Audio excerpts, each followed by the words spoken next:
Starting in 5 seconds. Sir, once the very motion which we are discussing today is an economic one. I would confine myself to the economics of it, knowing that economic problems can be solved only by economic solutions and not by political solutions.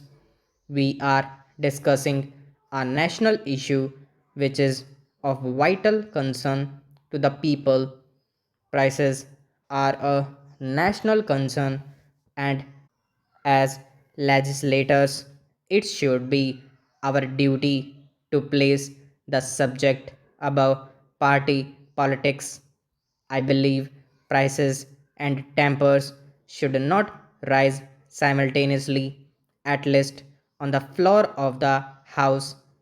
It can happen in the market where prices and tempers rise together, but when tempers cool down, prices do not follow suit.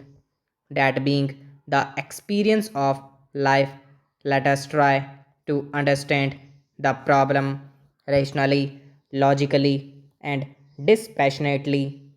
Let me reiterate today that what we are discussing is the current price situation and not the situation as it prevailed during the previous regime.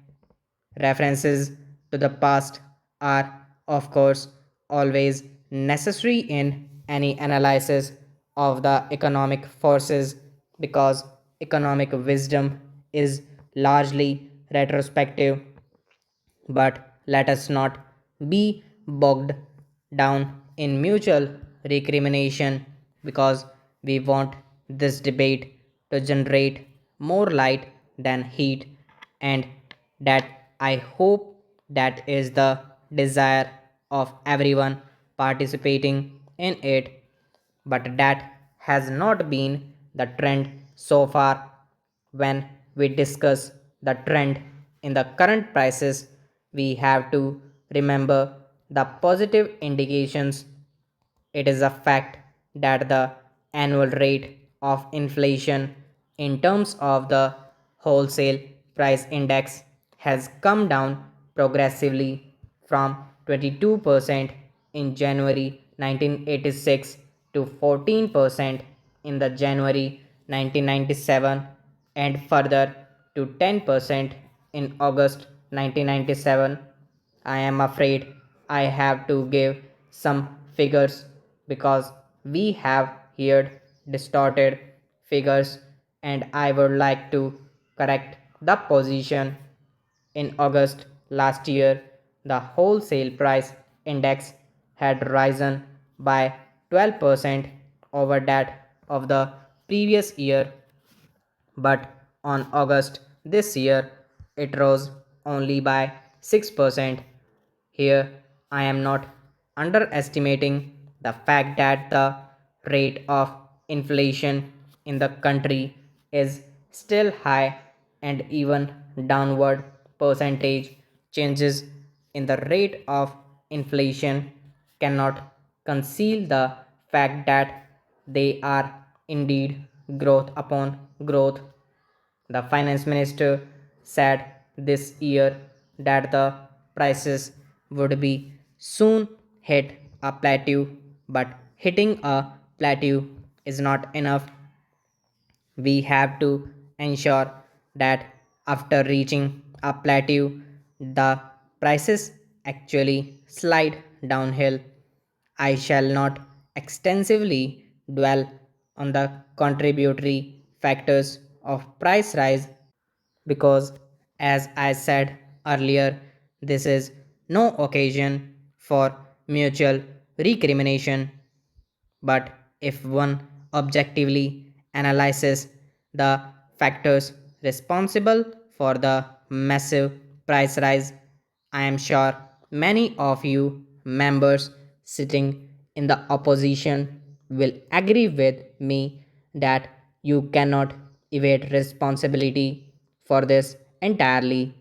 the largest bungling with public finances and the total breakdown in infrastructure has been of the greatest tragedies in our economic life, and the shadow of that is still with us today. I shall also not go into the global factors such as the progressive rise in the prices of crude and also rise in the prices of other commodities which we have to essentially import. These are factors on which we have little control. However, we must consider the relative weightage of these factors on the journal price rise. The changes are already visible during the current financial year.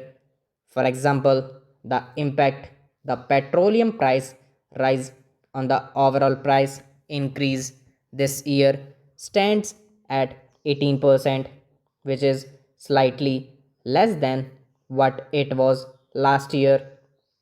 There has been a substantial fall in the contribution of sugar and good. It was just about 2% this year, in the contrast to as high as 39% last year. On the other hand, what has sharply risen is the share of vegetable prices, milk and milk products, fish and meat, cereals, pulses, oilseeds, and edible oils. On the whole, it has followed a pattern. Whatever is subject to seasonal variations has become scarce and therefore dear. I am prepared to put it down to climatic factors to some extent, but at the same time, I must request the Honorable Finance Minister to enlighten us on this as to why there has been a failure in poultry and dairy sectors. Even butter today has disappeared. It is scarce in Delhi and in other cities too. We would like you to enlighten us as to why such a situation has arisen.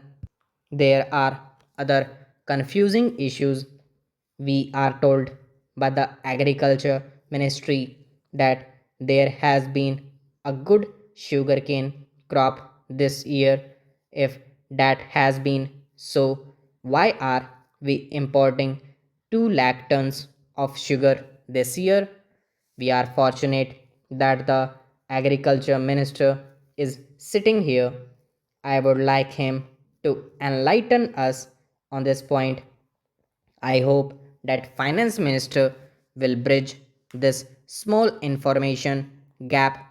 Let me go to the main strategies that are being applied to the government. Stop.